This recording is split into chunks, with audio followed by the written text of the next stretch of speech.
This is the third top five matchup we've had this season, and the second straight week that we've had a top five matchup.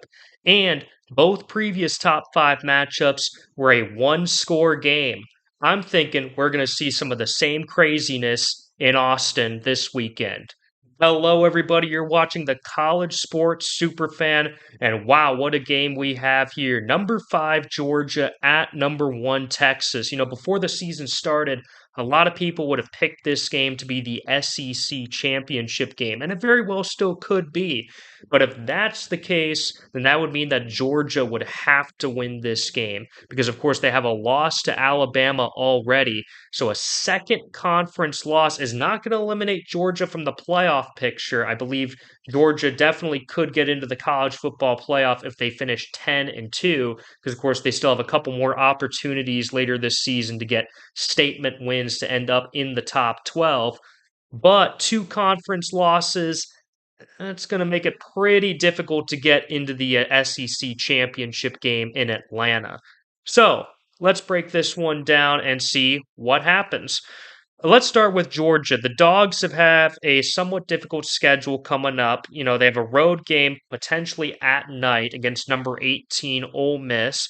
And then they've got a home game against number 11 Tennessee later in the season. I'm just going to be honest about it. I would still be leaning more towards Georgia for both of those games to win both of them. And then besides that, the rest of the schedule is very, very manageable. So this truly is the last most likely loss on Georgia's schedule. So if they can find a way to beat Texas, then I think they likely will finish 11-1 and get back to Atlanta. Uh, After all, Georgia will still be in the hunt regardless, though, as long as they can win those other games, as they'll have no more room for error. Let's start with their offense, though. Quarterback Carson Beck, he's pretty solid. A lot of people hating on him, but he still had a good season, but he hasn't quite been the superstar that many people expected. Again, some mock drafts had him as the number one overall pick, which I find kind of questionable at this point. But he has 1,818 yards, a 68% completion percentage, 15 touchdowns, and 5 interceptions. So nothing super outstanding, but also not super terrible. He's kind of been right in the middle in terms of SEC quarterbacks. That running back, Trevor Etienne, fortunately for Georgia, has gotten back involved with this offense. He had to miss the beginning part of the season for some reason, not exactly sure why. But the former Florida Gators star has really picked it up. He's got 335 yards, which is 5.3 yards per carry, and 4 touchdowns. And I think he's just going to get better and better with this offense as the season goes on. At wide receiver, Georgia's had tons of great players. Arian Smith has been the main star receiver. He's got 412 yards with 3 touchdowns, and he's the guy that's been with Georgia the last few years during their dynasty. So this senior knows his role on the team, and he's been exceptional. And Dominic Lovett, the former Missouri star, has 302 yards and 2 touchdowns. Dylan Bell has been an absolute superstar. He's got 298 yards and 4 touchdowns, but he also has 54 yards rushing and a rushing touchdown. And then here's the surprise about this offense. At tight end, there's the big expectation that Oscar Delp was going to be the big star, or maybe Ben Urosek, who was a transfer in. But no, it's been sophomore Lawson Lucky. He's emerged out of nowhere. He's really taken over this role and has 144 yards and 3 touchdowns. Lucky right now is looking like the next Brock Bowers for Georgia. And the defense, of course, for the Bulldogs has been very solid, although I will say doesn't quite look as good as previous Kirby Smart defenses that we've seen in the last 3 years. But it's still been pretty solid. The D line, though, has been definitely the weak point for Georgia. They only have two guys on this defensive line that currently have double digit tackles midway through the season. Tyrion Ingram Dawkins leads this group with just 12 tackles and 8 tackles for a loss. So the D line has been pretty weak, especially by Georgia standards. But the linebacker group has been very good, arguably the best group in the entire country. CJ Allen has 27 tackles. Rayleon Wilson has 21 tackles, Jalen Walker 22 tackles, and Smale Munden 17 tackles, and Chaz Chambliss 15 tackles. So they spread it around. It's a pretty deep unit. And then in the secondary, this has been a really good point for Georgia, or at least it was until their most recent game, which we'll talk about in just a second. But Dan Jackson, 31 tackles, an interception, and a fumble recovery. Then you got Dalen Everett, 22 tackles. The freshman KJ Bolden with 21 tackles and an interception. And then the other veteran, Malachi Starks, 32 tackles and an interception. But how well will they do against this high powered Texas offense? Well, let's get right into the Longhorns. The Longhorns so far have been the no doubt number one team in the country. I think it's not even a debate at all. So Texas has dominated every single team on their schedule. The closest game so far for the Longhorns was a 19-point victory on the road over Michigan. So they haven't had a single close game yet this season. This one I think will be the closest, though, for sure. It's not going to be a 19-point game. I feel pretty good about that. Quarterback Quinn Ewers, he missed a couple of games due to injury, but he has been brilliant in the limited action he's had. 890 yards, 72%, 9 touchdowns, 3 interceptions. He also has a rushing touchdown. So he's got 10 scores, just 3 turnovers. And again, he missed a good bit of time, and then early in the season, they played some cupcake opponents, so he only played about half the game. So that's why some of his numbers are so low. But in the time he's played, he's been really, really good. He's coming off a really great game against arch rival Oklahoma as well. And then the running back room, obviously they lost C.J. Baxter at the beginning of the season, who could have been one of the best running backs in the country. So instead it's been more of a rotation, but all of these guys have done pretty well. Jaden Blue leads the group with 269 yards, which is 4.4 yards per carry, with 4 touchdowns, but he does have 2 fumbles. But he also has 105 yards and 2 receiving touchdowns. So Jaden Blue overall has had a good season.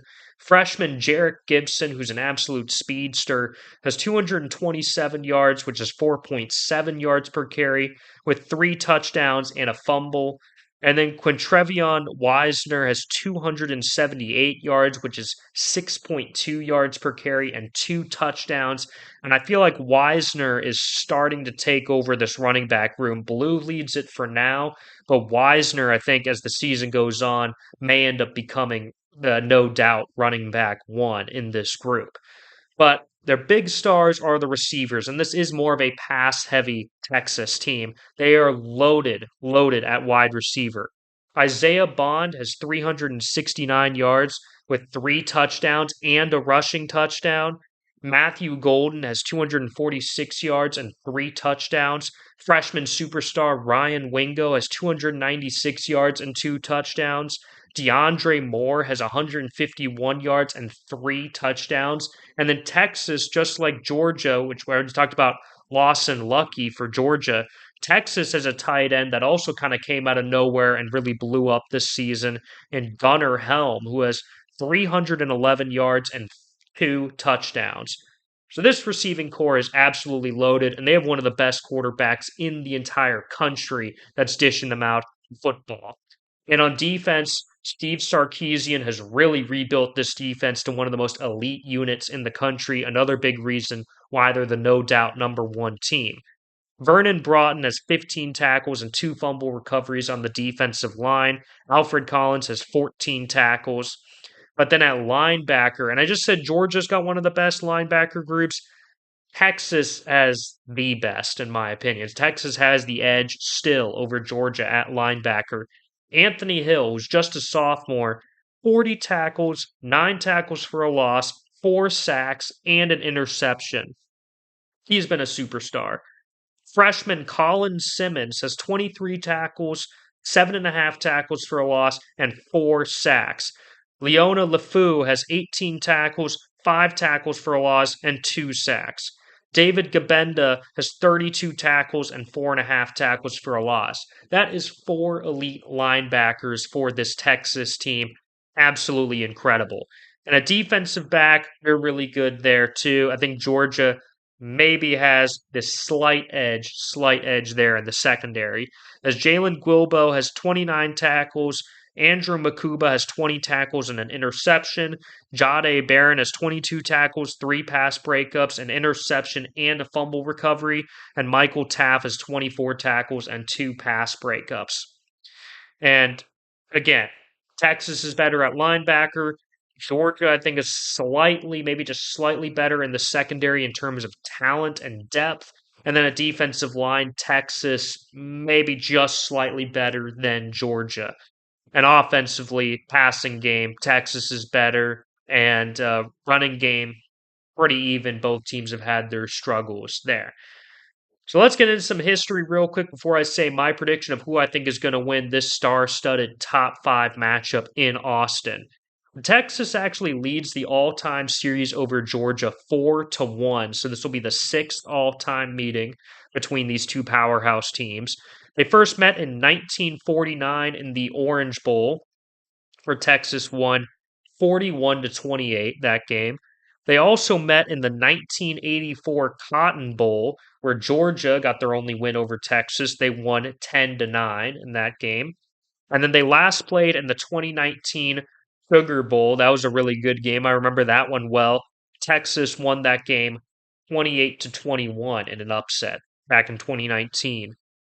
So here's my prediction of this game. How do I think this one is going to go?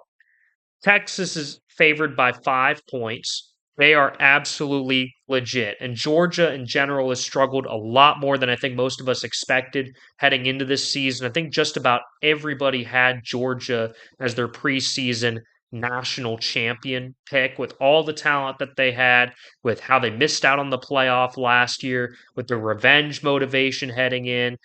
Pretty much almost everybody expected Georgia would win their 3rd national championship in 4 years. And don't get me wrong, they absolutely still could, even with a loss here. But they've just struggled a lot more. It's not just the offense, it's the defense. Against Mississippi State, who's the worst team in the SEC this season, even worse than Vanderbilt, as we've seen, Mississippi State scored 31 points against Georgia with a freshman quarterback who's only making his 2nd career start. They scored 31 points on the road in Athens.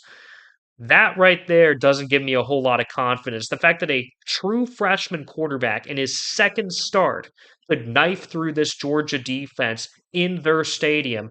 Now they're going to be going on the road at night in Austin against one of the best quarterbacks in the country, with one of the best receiving groups in the country, with one of the best offensive minds at head coach in the country.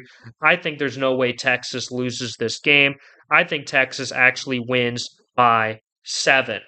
And besides that, I do think Georgia will probably win out the rest of the season. I mean, I'm still going to make likely videos on a couple of those individual games like Ole Miss and Tennessee, but just let you guys know right now, unless something really drastic happens, I'm probably thinking Georgia wins out, finishes the year 10-2, will likely miss out on the SEC title, but would still probably just barely make it to the college football playoff, where they could still be a wild card national championship contender. All right, thank you guys so much for watching the College Sports Superfan. I hope you all enjoyed that video. If you did, please like and subscribe.